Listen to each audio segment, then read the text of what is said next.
Bem-vindos à Soma dos Dias, um podcast do Negócios. Eu sou a Cláudia Arsénio. Neste episódio analisamos o que se passa no Médio Oriente. O frágil cessar-fogo para as negociações de um acordo de paz duradouro entre Estados Unidos e Irão caiu por terra. Desde terça-feira aconteceram ataques de parte a parte e o tráfego marítimo pelo Estreito de Hormuz voltou a ficar praticamente parado. Depois olhamos para os efeitos das ondas de calor. O fenómeno climático El Niño deverá pressionar as colheitas, impulsionar as cotações de variados produtos agrícolas e o consumidor pode assim deparar-se em breve com preços mais altos. Comigo estão o Celso Filipe e a Carla Pedro. Esta é a Soma dos Dias. Sabemos que o memorando de entendimento para um acordo de paz entre Estados Unidos e Irão sempre foi frágil. A questão era saber se aguentava os 60 dias ou não. 3 semanas depois dessa assinatura, ataques a navios no Estreito de Hormuz, ao Largo de Omã, levaram Washington a lançar uma ofensiva contra alvos no Irão na noite de terça-feira. O presidente dos Estados Unidos, Donald Trump, anunciou que o cessar-fogo tinha terminado. Comigo está o Celso Filipe, diretor adjunto do Negócios. Olá, Celso. Tenho uma pergunta muito curta para ti. Era previsível o que aconteceu? Com Trump vale sempre o princípio da incerteza, e dentro do princípio da incerteza cabem todas as probabilidades, e uma delas era esta de uma eventualidade do regresso à guerra. Ou seja, quando o presidente norte-americano diz que o cessar-fogo acabou, o contrário de cessar-fogo é guerra. Portanto, significa que no plano teórico se voltou a usar as armas como argumento negocial, e é nessa fase que estamos. Se era previsível, é preciso analisar o contexto. E o contexto era: o Irão tinha vindo ou estava numa forte manifestação de força, não de natureza militar, mas expressa através do funeral de Khamenei. O funeral de Khamenei, que reuniu milhões de iranianos e milhões de fiéis, foi uma demonstração inequívoca de que aquelas pessoas estão aparentemente ao lado do regime islâmico. E, portanto, toda a narrativa de que o Irão e os seus líderes religiosos estavam fragilizados, foi contrariada pela exuberância das exéquias fúnebres de Khamenei. Portanto, para contrapor a isso, o regresso à incerteza parece-me uma boa carta, e julgo que em certa medida foi essa a carta que foi jogada pelos Estados Unidos. E não querendo fazer futurologia, mas o que é que pode acontecer a seguir? O que é que podemos esperar? Olha, Cláudia, tudo o que tem sido, sem querer fugir à tua questão, tudo o que tem sido a forma de gestão da atual administração Trump faz lembrar a que foi protagonizada em tempos idos por Richard Nixon, e que ficou alcunhada como a teoria do louco. Ou seja, a administração Nixon especializou-se em usar uma estratégia que passava por fazer com que os líderes estrangeiros acreditassem que o presidente norte-americano é irracional e capaz de qualquer coisa. Ou seja, assusta os adversários, que desta forma evitam confrontar os Estados Unidos e, portanto, aquecem aos seus desejos. E o que Donald Trump tem feito em todas as circunstâncias, na do Irão, mas também recordemos que nesta semana, na semana que agora terminou, também voltou a falar da sua ambição em anexar a Groenlândia, encaixam nesta teoria do louco. Há uma grande diferença em relação à administração Nixon. Na administração Nixon, o secretário de Estado chamava-se Henry Kissinger e era um príncipe da política, e Donald Trump não tem nenhum Kissinger a seu lado. Pelo contrário, tem um conjunto de pessoas que são mais ou menos subservientes à expressão da sua vontade. E, portanto, esta teoria do louco que funciona ou que funcionou com Richard Nixon é bem mais perigosa com Donald Trump, porque não existe um colchão chamado Henry Kissinger. Portanto, é previsível que Donald Trump continue a assentar a sua estratégia diplomática em todas as frentes na imprevisibilidade e na transmissão de uma ideia de que é uma pessoa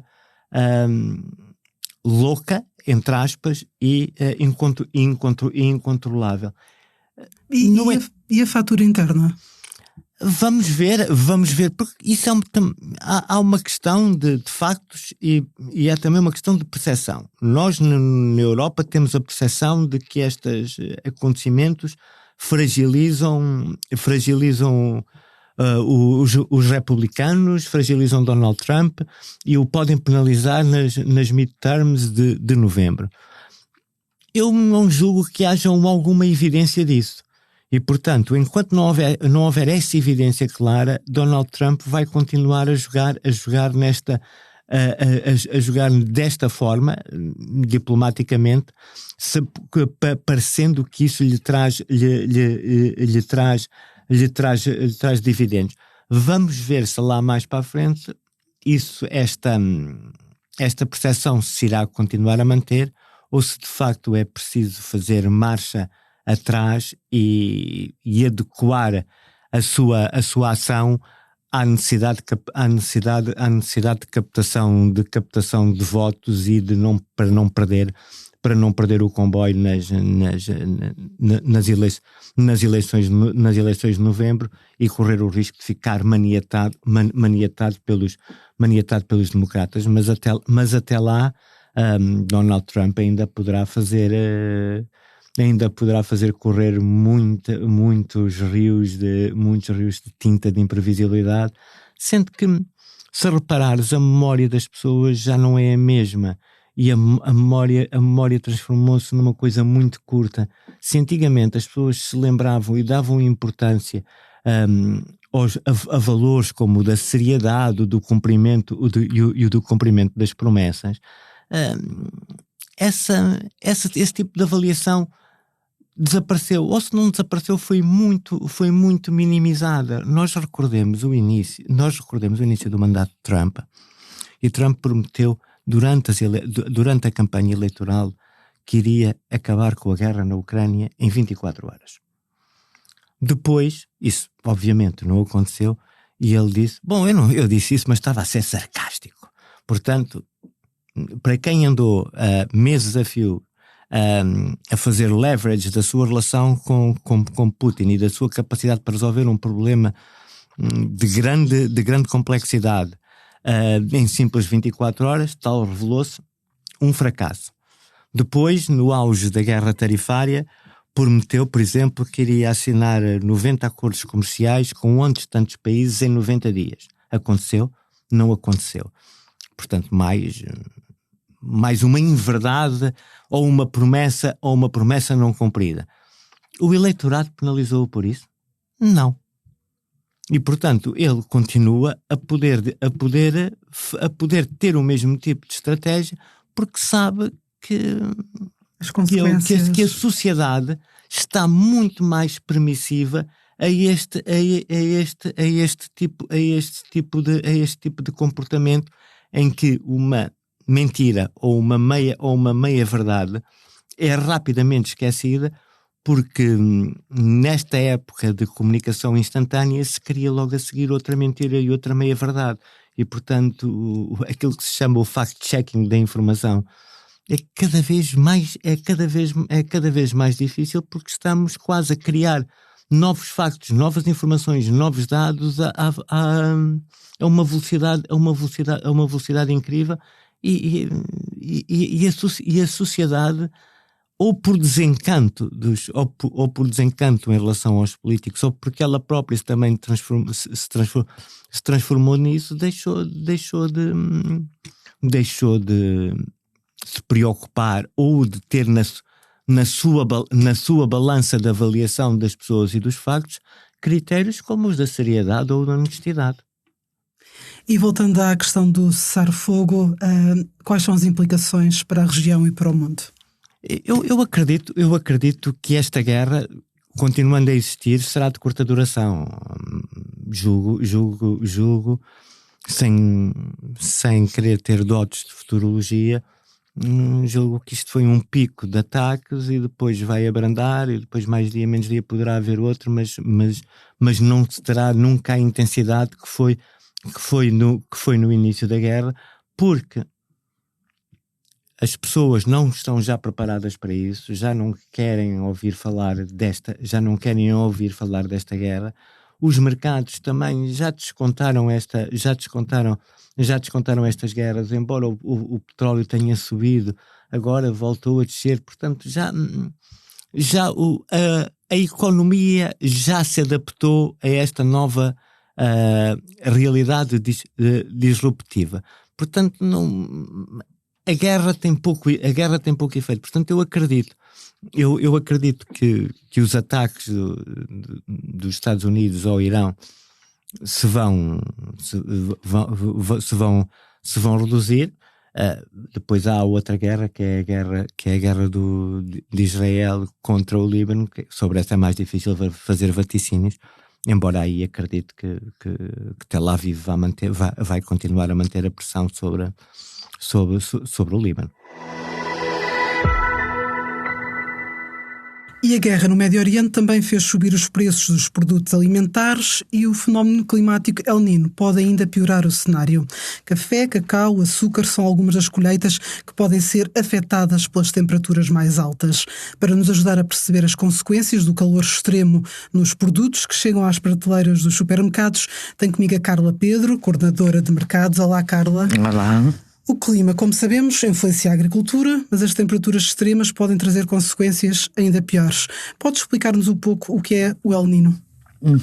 Existem dois fenómenos climáticos, o El Niño e La Niña, que influenciam por trazerem oscilações bastante expressivas à temperatura, acabam por influenciar muito as colheitas. Neste caso, o El Niño é um fenómeno climático que traz um forte aumento das temperaturas a nível mundial, com o aquecimento anormal das águas do Pacífico, que acaba por ressoar nos padrões atmosféricos do mundo inteiro. Normalmente, quando acontece, dá-se ali no período de julho a agosto, mas a Organização Meteorológica Mundial já veio alertar que este ano deverá ser mais longo esse período. Apontam com probabilidades de 90% de se poder estender até novembro. Segundo esta organização, vamos ter que nos preparar para um El Niño potencialmente forte, são palavras deles, e que agravará a seca e as chuvas intensas, o que aumenta o risco de ocorrência de ondas de calor. A gestora de ativos britânica Schroders, por exemplo, fala mesmo num super El Niño, ou seja, será um El Niño mais forte do que o habitual, pelo que se prevê que venha a ter um grande impacto nas temperaturas globais e depois na produção agrícola. Tudo isto vem acontecer numa altura em que, como estivemos a falar, estamos a ser afetados pela guerra no Médio Oriente. Como é que o cenário pode piorar? Pois, os produtos alimentares, os alimentos, já estavam a ser grandemente afetados por dois fatores. Primeiro, a forte subida dos preços da energia à conta do fecho do Estreito de Hormuz, logo ali a 28 de fevereiro, quando começou a ofensiva. Passavam pelo Estreito de Hormuz 20% do petróleo e do gás natural consumidos a nível mundial.